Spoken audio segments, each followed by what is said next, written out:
Hi, good afternoon. I'm Christian Wells, and I'm joined by my co-author, Abby Vidmar. And today we're going to be talking about our research that examines contrasting ways in which residents and utilities authorities construct risk regarding water quality, contamination, and decontamination in the Tampa Bay area, Florida. Recent social science research reveals growing numbers of U.S. households with inconsistent or unreliable access to safe and clean water. While much of this research has focused on water contamination in rural and indigenous settings, new studies are exposing water quality challenges in urban, disadvantaged, unincorporated communities.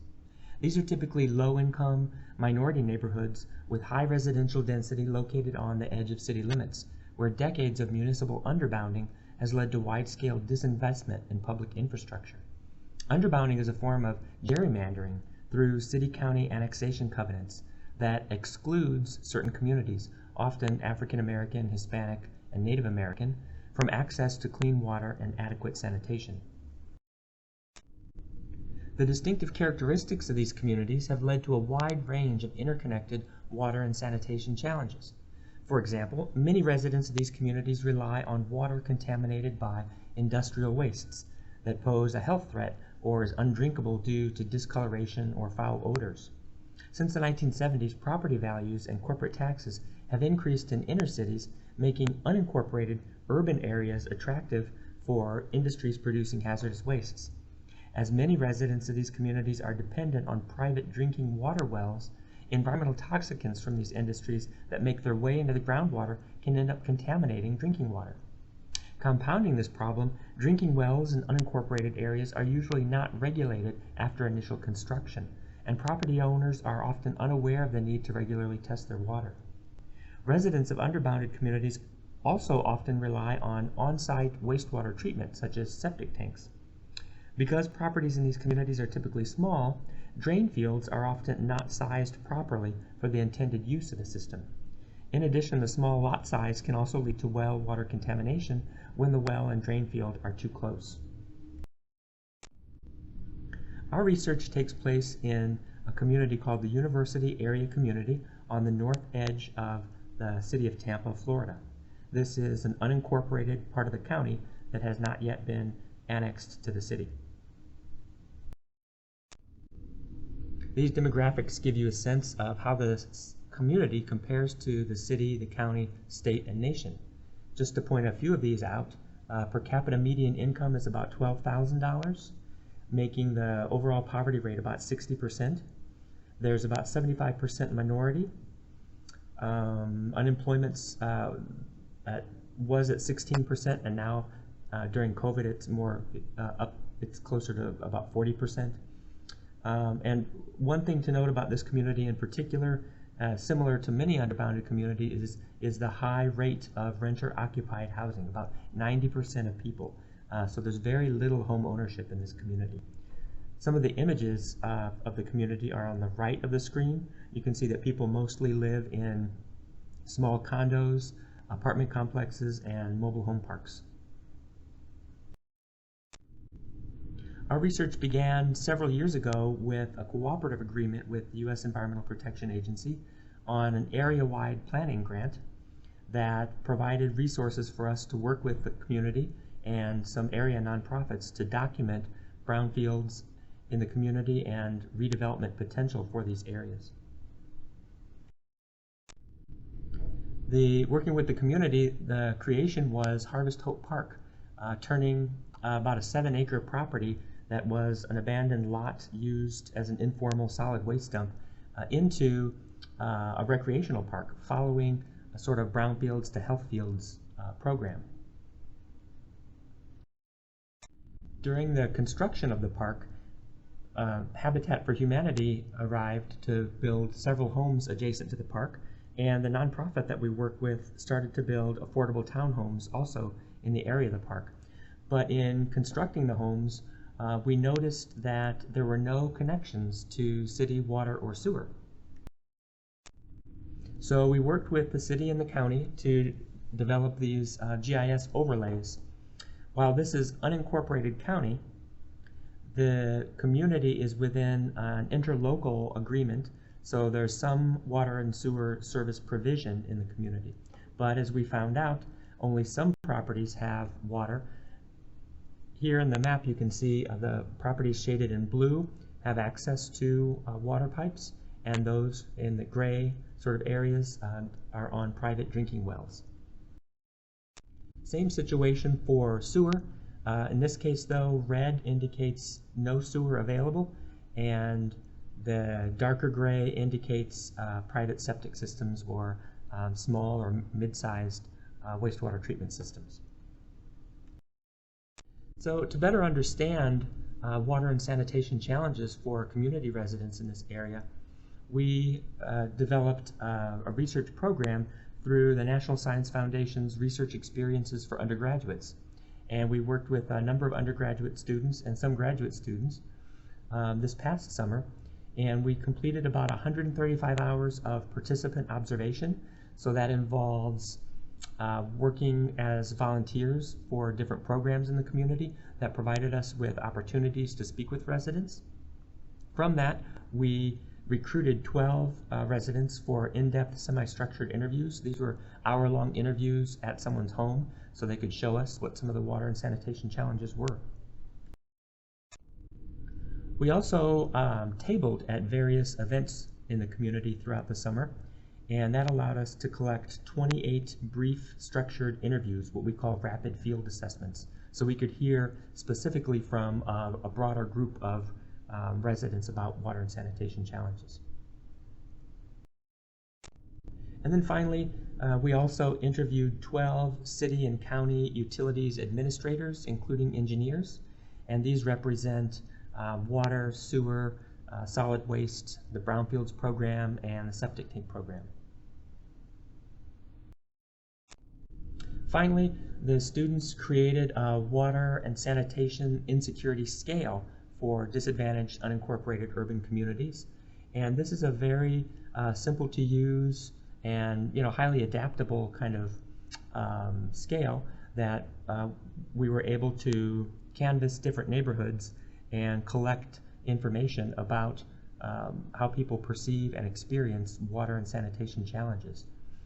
And the way you use it is you ask residents questions in each of the columns, and every time they answer yes, you continue to move to the right, and then you fill in a total score, and if they answer no, then you move down to the next set of questions.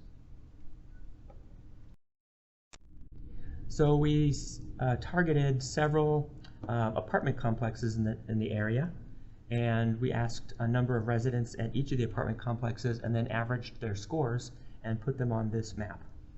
You can see the red indicates a high level of water and sanitation insecurity, yellow indicates a medium level, and green indicates a low level.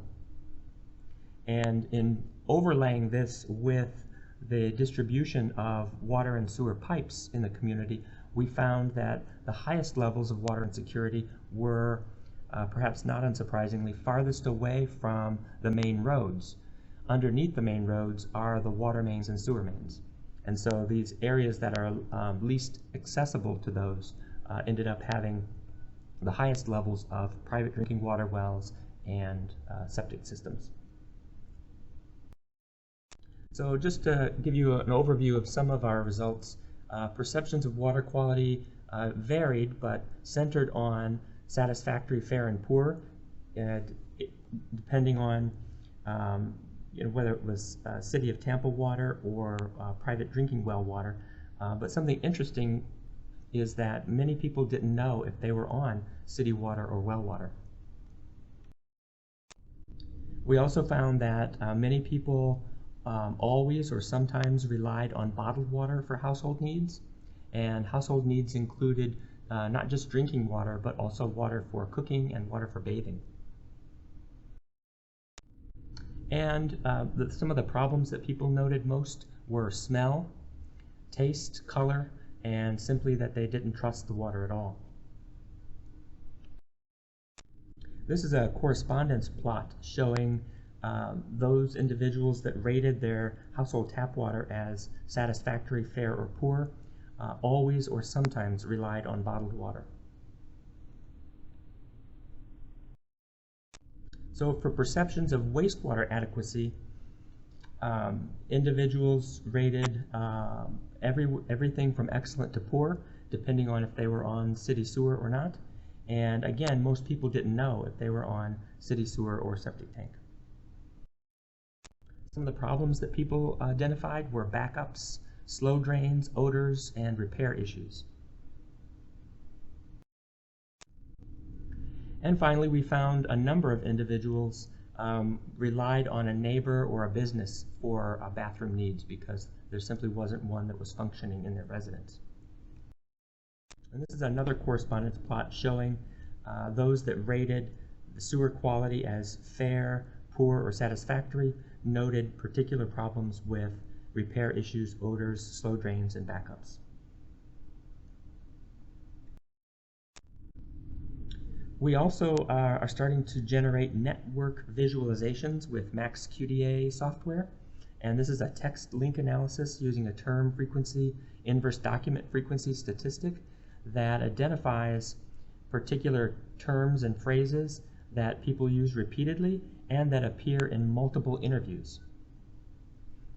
And we're starting to use this to identify not just key issues with regard to water and sanitation, but what other types of infrastructures are connected to that. And one of the big findings is housing infrastructure. So some of the water and sewer challenges that people told us about in our interviews, again, reliance on bottled water for drinking and bathing, skin rashes and itching skin from shower water, concerns about septic system leach fields being close to drinking water wells, and constant sewage backups. Some people told us my tap water is always brown and smells. Sometimes the water will be brown, sometimes it will taste like sewage or smell like sewage. It smells, was really bad, you can't drink it, you're forced to buy bottled water. Someone said, I never drink the water, it is always bottle purchase. You don't want to bathe in it, but you have no other choice. And then several people in a particular apartment complex told us our babies get UTIs, urinary tract infections, from bathing in contaminated water in the bathroom. When speaking with some of the utilities administrators for the city and county, we had some very interesting conversations. One administrator told us, the reality is that the city's first obligation is to its residents inside the city limits. If money is tight and resources are limited, the city's going to choose to serve its citizenry first. So people outside the city limits, even though they're in the city's water and sewer service area, even though they're customers, they're going to take a back seat, and that's just a reality. So this goes to the idea about representation for people that live in unincorporated areas but that rely on city services. Someone else told us we don't put in pipes for free, so if there's a bunch of septic tanks out there and they want to hook up to us, they have to pay the fees. And if we have to extend the pipe, then they have to pay for that too. So this goes to issues of affordability. And finally, one person told us there's a difference between contaminated and just, I don't like the water. That's what we call aesthetics. That's not a public health issue. You can drink crappy tasting groundwater all day long and it's not necessarily a health consequence to you. What you smell in the water doesn't necessarily mean it's bad for you. And this goes to contrasting perceptions about risk in using water.